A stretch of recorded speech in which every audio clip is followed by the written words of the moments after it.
Il aura fallu du temps pour créer des pigments saturés de couleurs fiables, stables à la lumière, sains et peu coûteux.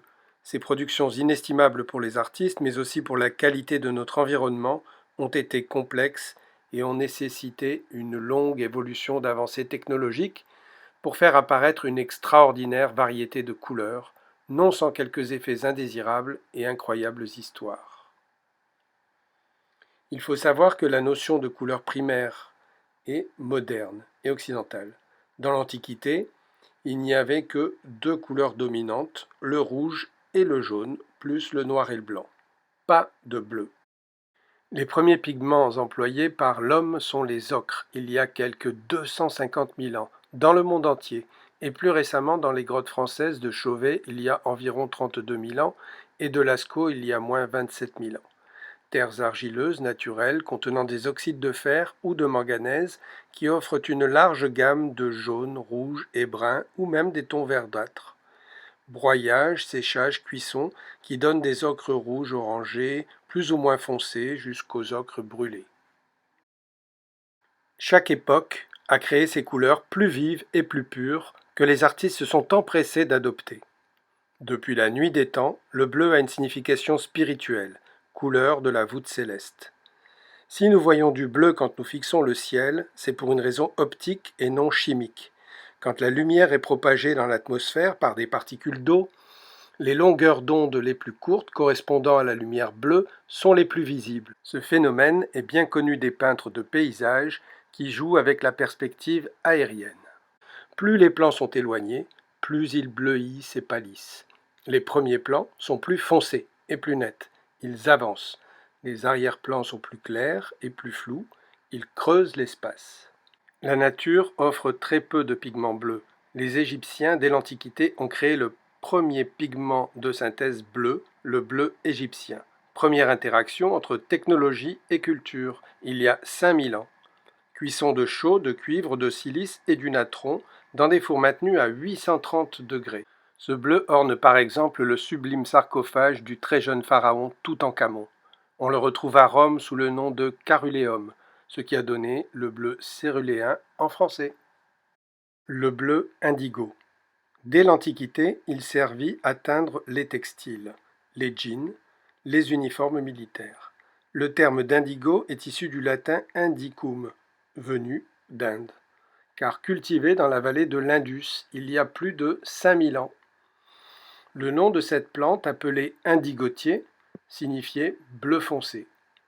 Fermentation, oxydation, ébullition, pâte séchée vendue sous forme de pain d'or bleu. L'indigo synthétique est mis au point en 1880 et industrialisé en 1913. Le bleu outre-mer était une couleur qui coûtait plus cher que l'or. Il était extrait de la roche lapis lazuli, provenant d'Afghanistan pendant 6000 ans. Son nom latin ultramarino, venu d'au-delà des mers. Avec 100 grammes de lapis lazuli, on obtenait seulement 4 grammes de véritable outre-mer, d'où son coût démesuré. Il symbolisait richesse, prestige et dévotion. Il était utilisé pour la Vierge Marie, reine des cieux, médiatrice entre Dieu et les hommes.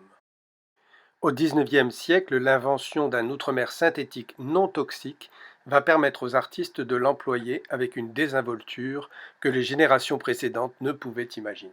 Le bleu de Prusse, 1704, premier pigment de synthèse moderne. Potasse plus cochenille, un bleu profond, aussi appelé bleu de Berlin, bleu de Paris, bleu d'Anvers.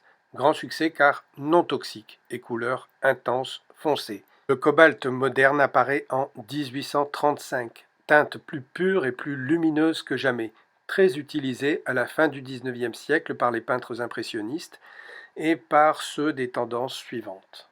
Le vert de gris provient de la corrosion du cuivre par émanation d'un bac de vinaigre. Qualifié de verdé, son nom vient de ver de Grèce. Les Grecs anciens l'appelaient aussi fleur de cuivre et les Romains rouille de cuivre. Mais c'était un pigment instable et surtout toxique. Le vert émeraude prendra le dessus au XIXe siècle. Le chrysocole, un minéral turquoise connu depuis l'Antiquité égyptienne qui servait à souder l'or. Du grec kouros, or, et kola, colle. Ce minéral est un silicate de cuivre, au faible pouvoir couvrant et très translucide. Les pigments phtalo ou phthalocyanine, véritables pigments organiques qui possèdent d'immenses qualités en termes de pouvoir colorant, de tenue à la lumière et de stabilité chimique, si bien qu'ils ont vite dominé le marché des pigments bleus et verts dans toutes leurs applications. Pour ma part, je ne peux plus m'en passer pour des jeux d'ombre et de transparence, des jeux d'eau. Dilués sur un Bristol blanc, ils ont vraiment une intensité et une pureté chromatique inégalables. On voit donc qu'il y a une gamme de bleus très étendue, avec des teintes dont les variations sont très spécifiques, et il y en a bien d'autres encore, on n'a pas pu tout voir. Certains bleus incitent à la sérénité, au lâcher-prise.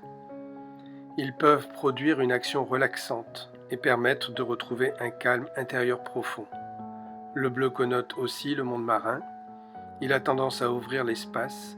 Il évoque le rêve, les voyages.